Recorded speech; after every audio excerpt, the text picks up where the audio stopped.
Hello student of class 10। आज मैं आपके सामने जो है क्षितिज बुक को लेके आई हूँ, जिसका मैं आपको गद्य खंड पढ़ाऊंगी। तो सबसे पहले मैं आपको इस क्षितिज गद्य खंड में कुल कितने पाठ हैं उसकी थोड़ी सी संक्षिप्त रूप में जानकारी दे देती हूँ। देखिए, इस पाठ में टोटल आपके जो है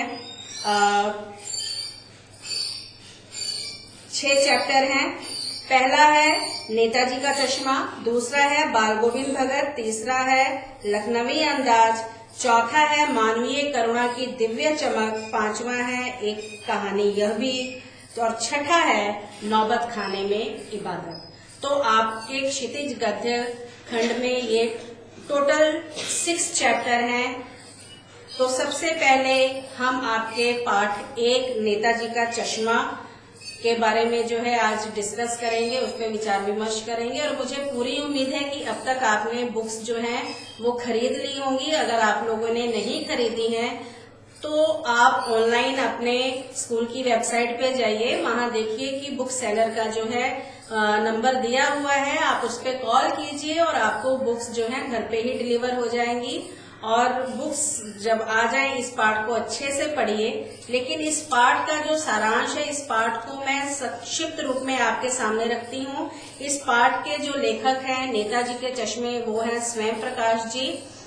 तो नेताजी का चश्मा स्वयं प्रकाश की एक भाव प्रधान कहानी है, जिसमें कहानी के नायक कैप्टन चश्मे वाले के माध्यम से ये समझाया गया है कि यदि मन में श्रद्धा और देश प्रेम की भावना हो तो देश का प्रत्येक नागरिक अपने कर्मों से देश की सेवा कर सकता है। उसे अपनी देशभक्ति को प्रमाणित करने की आवश्यकता नहीं होती, वह तो स्वयं सबके सम्मुख उपस्थित हो जाती है। ऐसे ही देशभक्त और कर्तव्यनिष्ठ लोग देश का नवनिर्माण करते हैं। जहां ऐसे लोगों का सम्मान नहीं किया जाता, उनका मजाक उड़ाया जाता है, वह देश कभी भी प्रगति नहीं कर सकता। अतः सभी को उनका भरपूर सम्मान करना चाहिए। तो ये था इस पाठ का सारांश। ठीक है, इस पाठ को अच्छे से पढ़िएगा। इस पाठ को जब आप पढ़ेंगे तो इसमें कुछ कठिन शब्द आएंगे, जिसको मैं बता दे रही हूँ। वो है, देखिए, प्रतिमा, कौतूहल, दुर्दमनीय, प्रफुल्लता, शासनावधि, फ्रेम, संदूकची और द्रवित।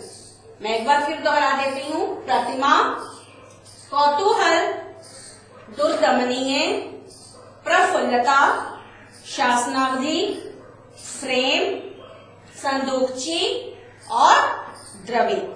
तो ये हैं इस पाठ के कुछ कठिन शब्द, जिसको आप अच्छे से देख लीजिएगा, इसको नोट कर लीजिएगा। अब आती है बारी शब्दार्थ की। तो शब्दार्थ में देखिए, प्रतिमा, प्रतिमा, प्रतिमा का अर्थ होता है मूर्ति। कौतूहल और कौतुक, ये 2 शब्द जब आप कहानी पढ़ेंगे तो ये 2 शब्द आपको चैप्टर में मिलेंगे, कौतूहल और कौतुक। इन दोनों शब्दों का एक ही अर्थ होता है जिज्ञासा, कुछ जानने की इच्छा होना। दुर्दमनीय, दुर्दमनीय का अर्थ है असहनीय। आगे है दरकार, दरकार का मतलब होता है आवश्यकता। आगे है आपका प्रफुल्लता, प्रफुल्लता का अर्थ है खुशी, प्रफुल्लता का अर्थ है खुशी। उसके बाद है कौम, कौम का मतलब होता है जाति। और लास्ट में है आपका होम, होम कर देना, यानी अपनी सबसे मूल्यवान वस्तु का त्याग कर देना या त्याग करना। तो ये थे इस पाठ के कठिन शब्द और शब्दार्थ। तो इन कठिन शब्दों और शब्दार्थ को आप अच्छे से देख लीजिए और इसको कॉपी में नोट कर लीजिए और इन शब्दों के अर्थ जो है वो याद कर लीजिए। और इसके बाद जो है आपके जो अभ्यास में प्रश्न उत्तर है अभ्यास के, कल जो है मैं इसके बाद जो है आपसे विचार विमर्श करूंगी और विचार विमर्श करने के बाद आपको उन प्रश्नों का जो है हल मिल जाएगा, जिसको आप अपनी कॉपी में अपने शब्दों में नोट करेंगे। तो मुझे पूरी उम्मीद है कि मैंने जो इस कविता का जो सार है, जो संक्षेप रूप में आपको समझाया है, वो आपको अच्छे से समझ में आया होगा। इस कहानी को आप अच्छे से 2 बार पढ़िए और इसके सार को अच्छे से पढ़ लीजिए। उसके बाद ये जो कठिन शब्द और शब्दार्थ हैं, इसको अपनी कॉपी में नोट कर लीजिए। कल हम फिर मिलते हैं और आगे जो है हम अभ्यास से संबंधित जो प्रश्न दिए हुए हैं उस पर आपसे विचार विमर्श करेंगे। धन्यवाद।